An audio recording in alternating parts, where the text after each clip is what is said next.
जय हिंद। आज हम देखते हैं जो कि आप लोग को कुछ इंटरनेशनल रिलेशन का भी जो है सो बताए थे इससे पीछे, और अभी जो है सो ये देखते हैं क्योंकि भारत, उसके अगल बगल चाइना, जो अभी चाइना के साथ बहुत कुछ ये है। तो मेन अभी हम जो देखेंगे जो कि चाइना का जो है सो क्या संकट है। 3 प्रमुख संकट जो है सो चाइना के पास अभी है, और इस संकट से जनता का ध्यान भटकाने के लिए जो है वह अपने पड़ोस के देश सब के साथ भी जो है सो छेड़खानी कर रहा है। मतलब जस्ट लाइक उस ढंग से जो है सो चाइना अपना जो है सो खचरे पानी नहीं छोड़ेगा। जैसे वो चोर था वह साधु बन गया, तो साधु तो बन गया मगर वो हेरा फेरी से नहीं, कमांडर इधर से इसके पास इसका, इसके पास इसका, तो वही जो है सो वह करना शुरू किया है। तो अभी चाइना का जो है सो 3 प्रमुख संकट जो उसके घरेलू स्तर पर है वह है। एक तो है VRI का, जो बॉर्डर रोड इनिशिएटिव, जो ये अपना परियोजना बनाया है, जिसके साथ वो कहता है सारा जगह से हम कनेक्टिविटी करेंगे। दूसरा जो है सो उसका एवरग्रांड जो कंपनी है वह ऋण मतलब चुकाने की स्थिति में नहीं है। और तीसरा जो है सो बिजली का संकट, ये क्या है, कैसे कैसे है, उसके बारे में हम लोग जानेंगे। तो VRI तो ये अपने आस पड़ोस के जो भी देश है या गरीब देश, इवन कि अफ्रीका वगैरह का भी, तो ये क्या करता है, इसमें भारी भ्रष्टाचार है। साथ ही ये क्या करता है, VRI के तहत बहुत सारा जो है सो लोक लुभावन जो है सो ये दिखाकर उस देश से और मतलब भ्रष्टाचार के तहत जो है सो परियोजना लेता है, ठीक है। मगर बाद में देखा गया जो कि उस देश को जो फायदा नहीं हो रहा है बल्कि उसको घाटा हो रहा है, जिसके चलते वह देश सब जो है सो धीरे धीरे जो है सो उस परियोजना से पीछे हटने लगा है। तो ये एक भारी संकट है।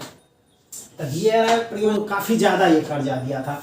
तो वहाँ का जो डेमोक्रेटिक पार्टी था, मालद्वीपियन डेमोक्रेटिक पार्टी, तो वह जो है सो चाइना का सपोर्ट करता था। मगर मालद्वीपियन पार्टी जो है वह अब सरकार में आ गई, तो वह सीधा जो है सो निरस्त कर रहा है। वह जो कह रहा है सो नहीं, VRI से हमको घाटा है, इसको जो है सो हम नहीं चलाएंगे। मलेशिया का प्रधानमंत्री तो यहाँ तक कह दिया है जो कि VRI परियोजना जो है सो ये नया तरह का उपनिवेशवाद है। तो मलेशिया का जो है सो ये स्थिति है, ठीक है। उसके बाद जो है सो ये म्यांमार जो है क्योंगसू बंदरगाह परियोजना जो उसको दिया था उसको वह निरस्त कर दिया, कहा नहीं हम नहीं देंगे। ये क्या करता है, वह ऐसा परियोजना देता है जो कि दिखाता है बहुत सारा जो है सो पर्यटक आएगा, बहुत इनकम होगा, ये होगा, और उसका जितना GDP है, बहुत देश को तो जितना उसका GDP है उससे ज़्यादा ये कर्ज दे देता है, ठीक है। और ये देता है कर्ज के रूप में, काफ़ी हाई रेट, इंटरेस्ट रेट पर देता है, ठीक है। जैसे जापान वगैरह है कम उसका रेट रहता है, इसका काफ़ी हाई रहता है। उसके बाद जो है सो जब ये नहीं सधा पाता है, कहता है आप हमको ये ज़मीन दे दीजिए, ये पोर्ट दे दीजिए। इस ढंग से जो है सो धीरे धीरे उपनिवेशवाद की तरफ जो है सो चाइना बढ़ता जा रहा था। तो उससे जो है सो अब सभी देश का जो है सो मोह भंग होने लगा है, ठीक है। इधर जो है सो श्रीलंका, बांग्लादेश, नेपाल, पाकिस्तान, ये सब भी जो है सो परियोजना को कहा है नए सिरे से नए रूप में लाने के लिए, और नहीं तो क्या कहते हैं निरस्त करने के लिए। यानी या तो ये अपने आप को सुधार करे, चीन अपना लोभ जो है उसको, जो कि उपनिवेश, नया उपनिवेशवाद पूरे विश्व पर जो है सो कंट्रोल करने का, या तो वह मोह त्यागे या नहीं तो डूबने के लिए तैयार रहे, ये स्थिति है। तो ये एक बहुत बड़ा संकट है। जानते हैं चाइना का राष्ट्रपति शी जिनपिंग जो है सो अपने को लाइफ टाइम जो है सो राष्ट्रपति घोषित कर चुका है। तो इसके चलते जो है ये शुरू कैसे किया, तो पिछले 10, 15, 20 साल में जो है सो चाइना काफ़ी प्रोग्रेस किया, और काफ़ी ज़्यादा उसके पास जो है सो पैसा एडवांस, मतलब ये नगदी था। इसको ये चाहा बाहर खपाकर उससे प्रॉफिट भी ले और यहाँ के लोगों का ये हो, मगर अब ये पैसा रिकवरी नहीं हो रहा है, ठीक है। बहुत सारा देश, अफ्रीकन कंट्री सब तो ये कह रहा है जो कि हम कहाँ से देंगे, दे ही नहीं पाएंगे, यानी अब पैसा भी नहीं देंगे, वहाँ जाकर जमीन भी ज़बरदस्ती नहीं ना कब्जा कर पाएगा। तो इसके चलते वह काफ़ी ज़्यादा संकट की स्थिति में आ जा रहा है। दूसरा जो है वो उसका संकट जो है सो एवरग्रांड कंपनी जो है, जो रियल एस्टेट कंपनी है, ठीक है, तो वह जो है सो क्या कहते हैं, चाइना हालांकि बैंक ऋण देने के लिए, कंपनी को ऋण देने के लिए बहुत कड़ा जो है सो 3 नियम बनाकर रखे हुए हैं।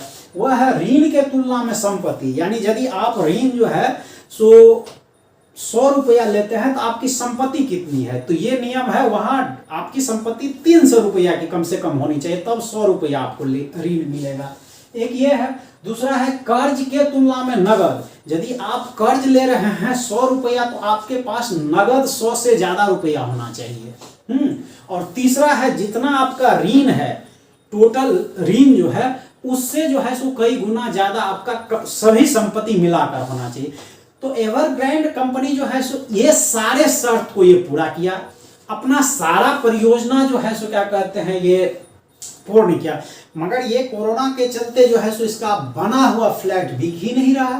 तो फ्लैट बिक ही नहीं रही, पूंजी तो ऑलरेडी फंस चुका है, फ्लैट बन गया तो पूंजी फंसा हुआ है, अब इसके पास नकदी है ही नहीं, पैसा है ही नहीं जो कि ये बैंक को कर्ज चुकाएगा। तो इसी के चलते जो है सो ये गिरा है, अफरा तफरी जो हुआ है, सो यही मुद्दा है। मगर ये सी जिनपिंग चाहता है क्योंकि हम गरीबों का जो है सो ज्यादा मसीहा है, तो इसी के चलते हम पूंजीपतियों का नहीं है। तो ये क्या किया है, ये नहीं कहा जो कि ठीक है बैंक को जो कि और ऋण देकर इसको बचाया जाए, ये नहीं कहकर ये सीधा कहा जो कि आपका हम मर्ज कर लेंगे, अपने मन सरकारी हस्तांतरण कर लेंगे, ठीक है, और तब हम सधाएंगे, यानी वो कंपनी का अस्तित्व समाप्त हो जाएगा। जैसे अपने यहाँ यस बैंक जो संकटग्रस्त हुआ था तो उसका मर्जिंग जो है सो स्टेट बैंक में कर दिया गया, ठीक है, मगर यहाँ क्या हुआ, उसका भी अस्तित्व बचा हुआ रहा और इसमें मर्ज किया, ठीक है, मगर वहाँ वह कंप्लीट जो है सो चाइना उसको अधिग्रहण करने का, मगर उससे पहले दिया है एक ऑप्शन ये दिया है जो कि बैंक आपको ऋण नहीं देगी, आप अपनी जो घटिया संपत्ति है उसको आप बेचकर ऋण सधाइए, जिससे आपके ऊपर ऋण कम हो। जैसे 2008 में जो है सो अमेरिकी कंपनी जो है जनरल मोटर्स पर जब इस ढंग का कर्ज का ये हुआ था, दिक्कत हुआ था, तो अमेरिकी गवर्नमेंट जो है सो एक्स्ट्रा कर्ज देकर जो है सो कंपनी को कर्ज के जाल से बाहर निकाला, फिर वह वर्क में आ गया, फिर उसमें काफ़ी ज़्यादा जो है सो फिर अपना स्ट्रेंथ को पा लिया, फिर बिक्री पूरी होने लगा, उसके बाद स्ट्रेंथ आ गया। पर ये ऐसा नहीं कह रहा है, ये कह रहा है आप अपना घटिया संपत्ति बेचिए और वह बेचकर आप अपने कर्ज को कम कीजिए। तीसरा जो बात है सो बिजली संकट अभी जो ही हुआ है, तो बिजली संकट के बारे में जो है सो सी जिनपिंग तो चारों तरफ से पूरे विश्व में घिर गया है, अकेला पड़ गया है, तो ये अपने आप को ये दिखाने के लिए क्योंकि हम पर्यावरण का हितैषी है, हम समानता का हितैषी है, हम अनियमितता नहीं होने देंगे, इसके लिए जो है सो ये काफ़ी टाइट नियम बनाया जो कि हाँ जितना भी थर्मल पावर ये है उसको धीरे धीरे बंद करना है, हाँ जो भी पोल्यूशन का पूरा कंट्रोलिंग नहीं कर रहा है उसको बंद करना है।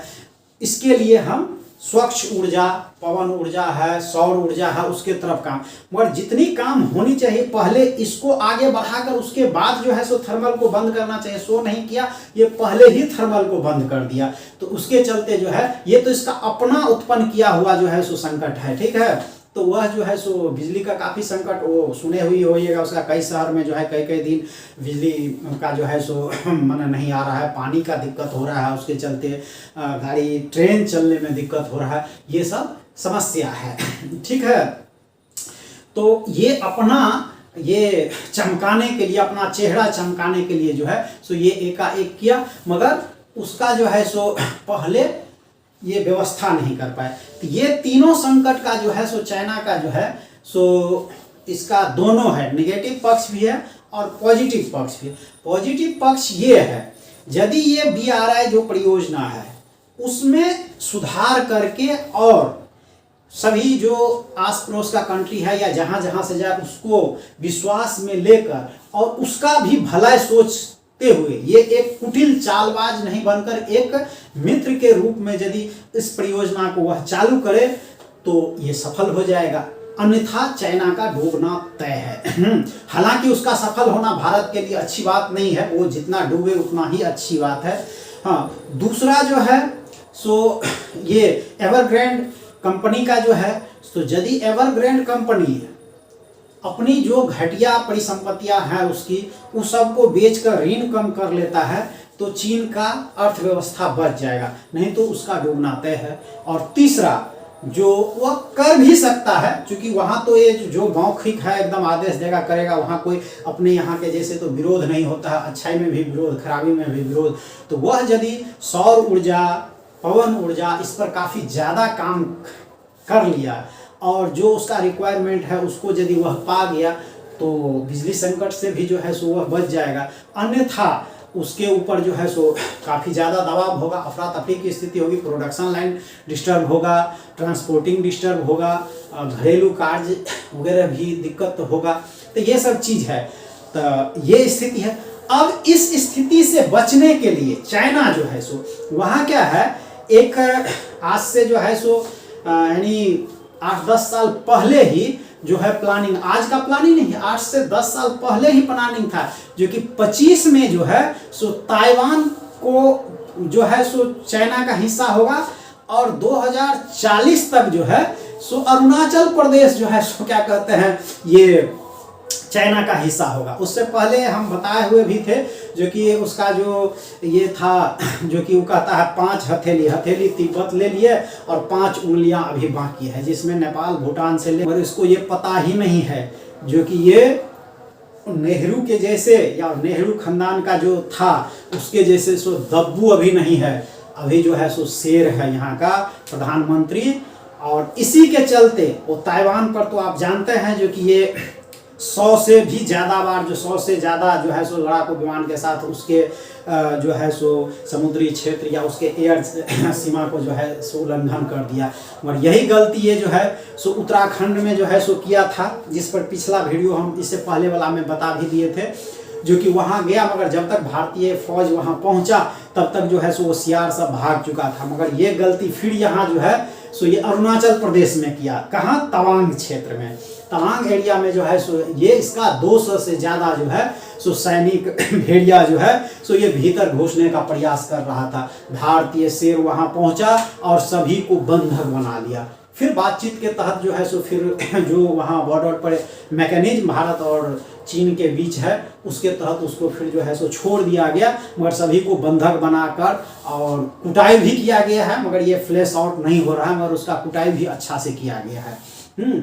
और सुनते हैं जो कि वहाँ का जो है सो कमांडर वगैरह भी मरा है, वो यहाँ माने युद्ध के चलते, या भारत नहीं मारा है बल्कि बीमारी वगैरह से जो है सो वहाँ एडजस्ट नहीं कर पाता है। वहाँ 3 दिन 4 दिन में जो है सो उसको चेंज करना होता है एक, और हमारा जो है सो शेर 3-3 महीना तक जो है सो डटे हुए रहता है, उसको कोई समस्या नहीं होता है। तो ये चाइना का ये था। बीच में जो है सो एक ब्रिटेन ये समझ लिया जो कि जो नेहरू और नेहरू खानदान के साथ है जो है सो हम जो ये समझौता कर रखे थे, जो कि जो हम कहेंगे सो करेंगे, अभी ये है तो ये आ गया और कल जो है सो उसको समाप्त कर दिया। इसी के साथ जय हिंद।